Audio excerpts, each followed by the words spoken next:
Welcome back to our channel.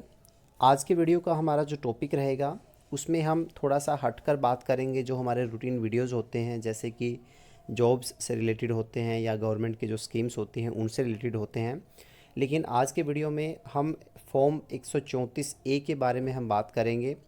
हो सकता है आप में से काफ़ी लोगों को इसके बारे में पता हो, लेकिन जिनको नहीं पता उनको मैं थोड़ा सा ब्रीफ में बताऊंगा। उसके बाद ये बताऊंगा कि फॉर्म 134 ए ख़त्म कर दिया गया है साल 2022 से हरियाणा के अंदर। उसके बाद जो इसके जो बेनिफिट मिलते थे फॉर्म 134 ए के तहत, उन बेनिफिट्स को कैसे लेना है, गरीब बच्चों का एडमिशन अब स्कूलों में कैसे होगा, जो प्राइवेट स्कूल्स में जो रिजर्व सीट्स होती थी वहाँ पे एडमिशन कैसे होगा, उसके नए नियम अब लागू हो चुके हैं हरियाणा के अंदर। तो ये सारी चीज़ें एक एक करके मैं आपको बताने वाला हूँ। नया एडमिशन प्रोसीजर क्या रहने वाला है उसके बारे में भी हम चर्चा करेंगे। अगर आप इंटरेस्टेड हैं इस जानकारी को जानने के लिए तो वीडियो में अंत तक बने रहिए। तो सबसे पहले मैं आपको बता दूं कि जो फॉर्म 134 ए था वो क्या था। वो एक ऐसा फॉर्म था जिसके अगेंस्ट जितने भी हमारे प्राइवेट स्कूल्स हैं या जो निजी विद्यालय हैं शहरों के अंदर या गाँवों के अंदर, तो वहाँ पे कुछ सीटें रिज़र्व रहती थी गरीब बच्चों के लिए।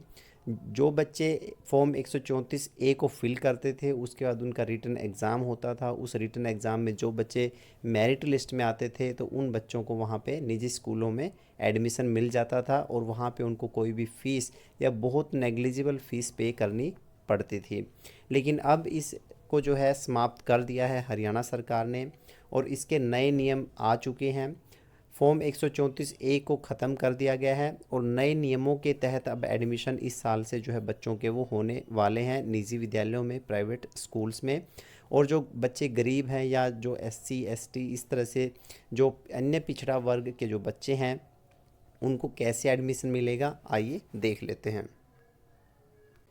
ये देखिए, ये जो डायरेक्टरेट एलिमेंट्री एजुकेशन है या मौलिक शिक्षा निदेशालय, इसकी तरफ से गाइडलाइंस जारी कर दी गई हैं। तो इन गाइडलाइंस में क्या क्या मेंशन किया गया है वो मैं आपको बता देता हूँ। तो इसमें देखिए सब्जेक्ट यहाँ पे लिखा गया है निशुल्क व अनिवार्य बाल शिक्षा का अधिकार अधिनियम 2009।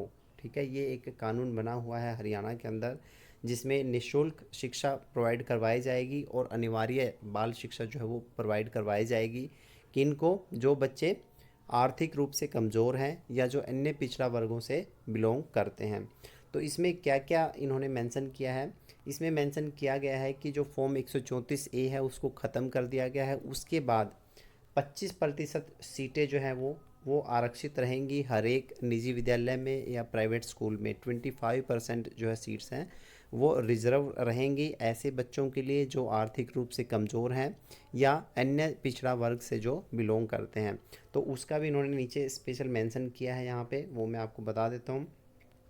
इसमें दो तरह के बच्चों को अब एडमिशन मिलने वाला है। एक तो इन्होंने लिखा है कि अलाभप्रद समूह का बालक, जैसे कि अनुसूचित जाति, अनुसूचित जनजाति के जो बच्चे हैं या फिर जो निःशक्त बालक हैं, तो इन बच्चों को इसका जो है लाभ मिलने वाला है। उसके बाद दूसरा जो वर्ग है उसमें है आर्थिक रूप से दुर्बल वर्ग। आर्थिक रूप से कमज़ोर मतलब इनका ये है कि जो बच्चे जनरल कैटेगरी से चाहे बिलोंग करते हों या किसी अन्य कैटेगरी से बिलोंग करते हों, लेकिन उनकी परिवार की जो वार्षिक आय है वो 1,80,000 रुपये से अगर कम है तो उनको आर्थिक रूप से दुर्बल वर्ग के बच्चों में जो है कंसीडर किया जाएगा और उन बच्चों को भी प्राइवेट स्कूलों में या निजी विद्यालय में फ्री ऑफ कॉस्ट जो शिक्षा का अधिकार है उसके अगेंस्ट एडमिशन दिया जाएगा और उनसे जो है फ़ीस वहाँ पे नहीं ली जाएगी या बहुत नाम मात्र फ़ीस वहाँ पे ली जाएगी।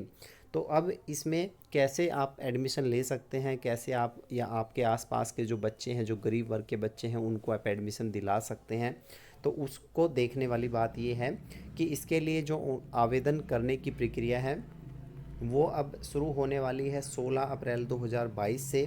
16 अप्रैल 2022 से क्या होगा कि जितने भी हमारे निजी विद्यालय हैं या प्राइवेट स्कूल्स हैं उनकी ऑफिशियल वेबसाइट जो है वहाँ पे आपको इस तरह का कुछ इंटरफेस देखने को मिलेगा जहाँ पर आवेदन करने के लिए वहाँ पे रजिस्ट्रेशन ओपन होंगे 16/4/2022 से।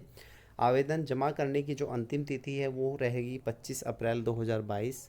आप किसी भी विद्यालय में जाकर, किसी भी निजी स्कूल में जाकर, वहाँ जाकर भी आप पता कर सकते हैं कि कैसे अप्लाई करना है।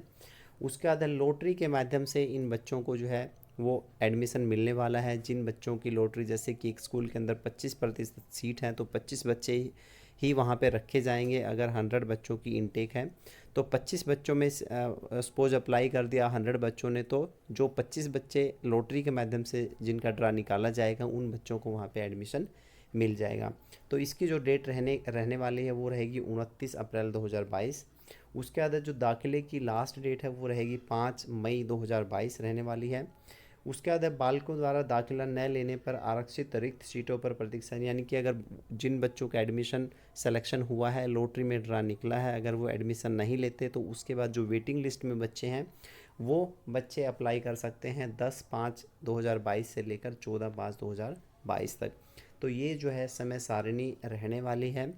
जो निजी विद्यालय या प्राइवेट स्कूल्स में एडमिशन लेने के लिए आपके आसपास या आपसे संबंधित कोई भी ऐसा बच्चा है जिसके जो आर्थिक रूप से कमज़ोर हैं, मतलब जिसकी वार्षिक आय परिवार की 1,80,000 रुपये से कम है, या फिर जो अनुसूचित जाति या जनजाति के जो बच्चे हैं उनको अगर आप एडमिशन दिलाना चाहते हैं तो वो आप ऐसा कर सकते हैं। फ्री ऑफ कॉस्ट उनको जो है शिक्षा मिलने वाली है रेप्यूटेड स्कूलों के अंदर भी। लेकिन इसमें एक चीज़ और मैं आपको बता देता हूँ कि ऐसा सिर्फ फर्स्ट क्लास से ही शुरू होने वाला है। ऐसे ये जो स्कूल हैं इनमें आप देखेंगे कि देखिए, अगर बच्चे की उम्र 3 से 5 साल है तो प्री स्कूल, जिसको हम प्री नर्सरी या नर्सरी, उसमें एडमिशन हो सकता है। अगर 4 से 6 साल है बच्चे की उम्र तो प्री प्राइमरी या केजी में, जैसे कि एलकेजी या यूकेजी में उसका एडमिशन हो सकता है। अगर 5 से 7 साल उसकी उम्र है तो प्रथम कक्षा में उसका एडमिशन हो सकता है। और ये उम्र जो है 31 मार्च 2022 तक होनी चाहिए। ठीक है। और इसमें एक चीज़ का और आपको ध्यान रखना होगा कि ये जो एडमिशन्स की प्रक्रिया है सिर्फ इनिशियल स्टेज पर ही अभी एप्लीकेबल होगी, जैसे कि अन्य क्लासेस में ये जो है वो अवेलेबल नहीं होगी। जैसे अगर आप सोचते हैं कि 5वीं कक्षा में दाखिला मिल जाए या तीसरी कक्षा में दाखिला मिल जाए ऐसी सीटों पर, तो वो वैसा अब नहीं होने वाला। इसमें अगर स्कूल्स में प्री नर्सरी से स्टार्ट हो रही है, नर्सरी से स्टार्ट हो रही है या प्रथम से स्टार्ट हो रही है तो इन्हीं क्लासेस में एडमिशन मिल सकता है। अब नीचे भी आप देखेंगे कि जो निःशक्त वर्ग के बच्चों के लिए आयु सीमा यहाँ पे थोड़ी सी ज़्यादा रखी गई है। जैसे 3 से 9 साल है, उसके बाद 4 से 9 साल है और 5 से 9 साल है।